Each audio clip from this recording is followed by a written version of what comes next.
Oke, selamat pagi buat anak-anak Bapak semua. Salam sehat dan tetap semangat.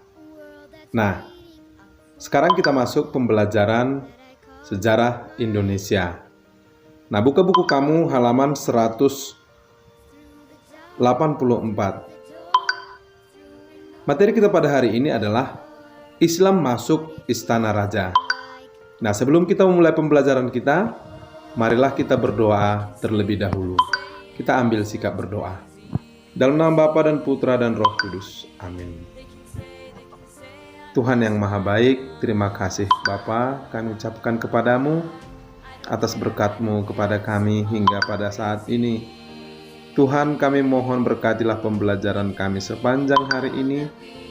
Kiranya apa yang kami pelajari dapat kami terapkan dalam kehidupan kami sehari-hari.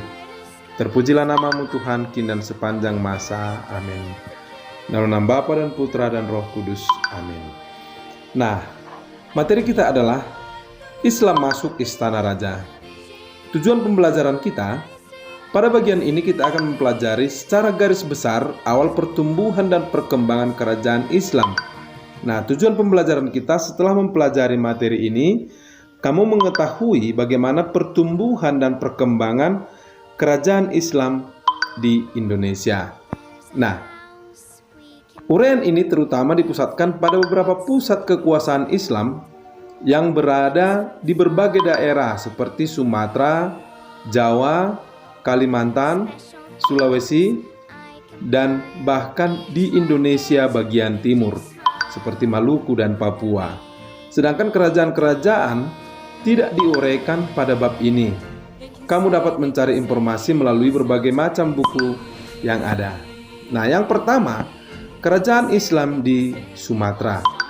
Sejak awal kedatangan Islam, Pulau Sumatera termasuk daerah pertama dan terpenting dalam pengembangan agama Islam di Indonesia. Mengapa dikatakan demikian?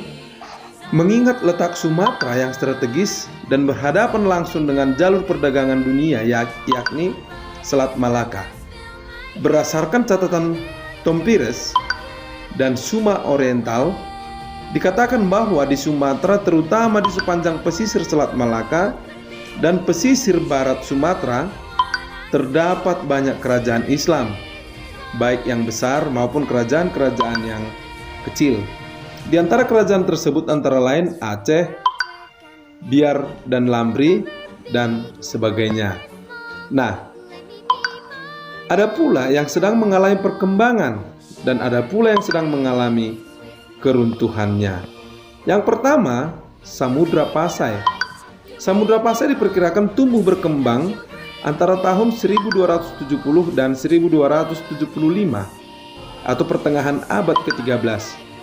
Kerajaan ini terletak lebih kurang 15 km di sebelah timur Lok Somawe.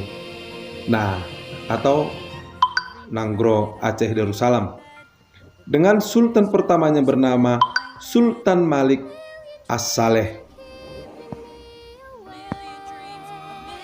Setelah menganut agama Islam, kemudian berganti nama Malik As-Saleh. Berikut merupakan urutan para raja-raja yang memerintah di Kesultanan Samudra Pasai. Kamu bisa baca ini. Yang pertama Sultan Malik, Sultan Muhammad Malik, Sultan Muhammad Malik Zahir, Sultan Zainal Abidin Malik Zahir, Sultan Nasyar, Abu Jain Malik Zahir, Mahmud Malik Zahir. Nah, nama sultan yang disebut terdapat dalam sumber sejarah Melayu dan hikayat raja-raja Pasai. Nama-nama itu, kecuali nama Sultan Malikus Saleh, juga terdapat dalam mata uang emas yang disebut dengan dirham. Kamu bisa baca semua buku kamu agar kamu memiliki wawasan yang luas tentang masuknya Islam ke Istana Raja. Yang kedua, Kesultanan Aceh Darussalam. Pada tahun 1520, Aceh berhasil memasukkan kerajaan Dayak ke dalam kekuasaan Aceh Darussalam. Tahun 1524, Pedir dan Samudra Pasai ditaklukkan.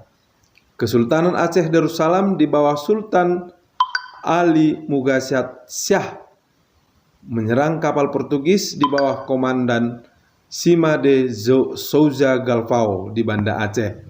Nah, pada tahun 1529, Kesultanan Aceh mengadakan persiapan untuk menyerang orang Portugis di Malaka, tetapi tidak jadi karena Sultan Ali Mugasyat Shah wafat pada tahun 1530 dan dimakamkan di Kandang 12 Banda Aceh. Di antara penggantinya yang terkenal adalah Sultan Alauddin Riayat. Nah, anak-anak Bapak semuanya, untuk memahami bagaimana masuknya Islam itu memiliki proses yang sangat panjang. Nah, maka harapan Bapak untuk kamu semua, silakan baca buku kamu agar kamu semakin mengetahui dan wawasan kamu semakin luas bagaimana Islam masuk istana raja. Oke, demikian pertemuan kita pada hari ini. Salam sehat dan tetap semangat.